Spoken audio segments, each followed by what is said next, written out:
ఓలమ్మ ఓలమ్మ ఎంత పని చేసేసినారో చూసినారేటండి. బాగుందండి స్లాంగ్. నిజంగానే నేను అలా బాధపడుతున్నాను. ఎందుకని అంటారేమో. చేపలు తినాలనిపించి మార్కెట్కి వెళ్ళి ఏమన్నా చేపలు తీసుకురమ్మంటే అదిగో అవి తెచ్చారు. నేను పులుసు పెట్టుకొని చక్కగా నీట్గా పులుపులుగా తిందామని నేను అనుకుంటే పట్టుకొచ్చి ఆ పాల నెత్తలు పట్టుకొచ్చి నా ముఖాన్ని పడేశారు. తీరా చింతపండు పులుపు ఏమో నానబెట్టేశాను. ఏం చేయాలి?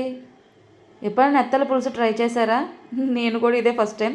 ఎలాగొస్తుందో చూడాలి మరి. ప్రస్తుతానికైతే నెత్తలను బాగా క్లీన్ చేసుకున్న తర్వాత ఉల్లిపాయలు, అల్లం, వెల్లుల్లిపాయ, కొంచెం జీలకర్ర మిక్సీ పట్టుకొని కళాయిలో నూనె వేసుకొని అందులో పేస్ట్ వేసేసుకొని కొంచెం వేగిన తర్వాత టమాటా ముక్కలు ప్లస్ పచ్చిమిరపకాయ ముక్కలు యాడ్ చేసి బాగా మగ్గనివ్వాలి. వాసన స్మెల్ పోయేంత వరకు, పచ్చివాసన పోయేంత వరకు.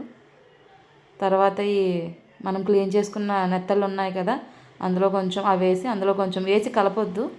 అందులో కొంచెం కారం ప్లస్ ఉప్పు, ఎందుకంటే చేపలు ఉత్తిని విడిపోతాయి, నెత్తళ్ళు ఉత్తిని విడిపోతాయి నాకు తెలిసి. అదిగో చూడండి, నేను చేసిన పొరపాటు అది. అందుకు మీరు అలా చేయకండి. నేనేదో జస్ట్ నార్మల్గా కలుపుదామని చూశాను, కాకపోతే అవి కొంచెం లైట్గా విడిపోయాయి. కానీ అంతా పూర్తిగా విడలేదు, లైట్గా విడాయి అంతే, ఎక్కువ కలపలేదు నేను. ఉప్పు కారం వేసిన తర్వాత నానబెట్టుకున్న చింతపండు పులుపు ఉంటుంది కదండి, అది కూడా కొంచెం థిక్ పేస్ట్లో వేస్తేనే బెటర్ నాకు తెలిసి. వేసుకున్న తర్వాత కొంచెం సేపు మరిగించి దించేయండి అంతే. ఫస్ట్ టైం అండి నిజంగా నెత్తళ్ళ పులుసు నేనైతే పెట్టలేదు. ఎప్పుడు నెత్తళ్ళు ఇగురు పెట్టుకుంటాము, లేదంటే నెత్తళ్ళు మామిడికాయ, లేదంటే చింత చిగురు నెత్తళ్ళు అంతే, అదే తెలుసు. చింతపండు పులిపేసి ట్రై చేశాను ఇవాళ. చెప్తే నమ్మరు కానీ ఫస్ట్ ఎందుకు తెచ్చారా, చేయలేను కదా అనుకున్నాను నేను.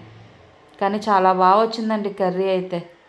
చాలా అంటే చాలా బాగా. మా ఓడికి ఎంత నచ్చిందో. పిల్లలు నెత్తలు తినడానికి ఇష్టపడరండి సాధారణంగా, ముళ్ళు విడిపోతాయి కదా. నచ్చితే లైక్ చేసి, షేర్ చేసి, కామెంట్ చేయండి.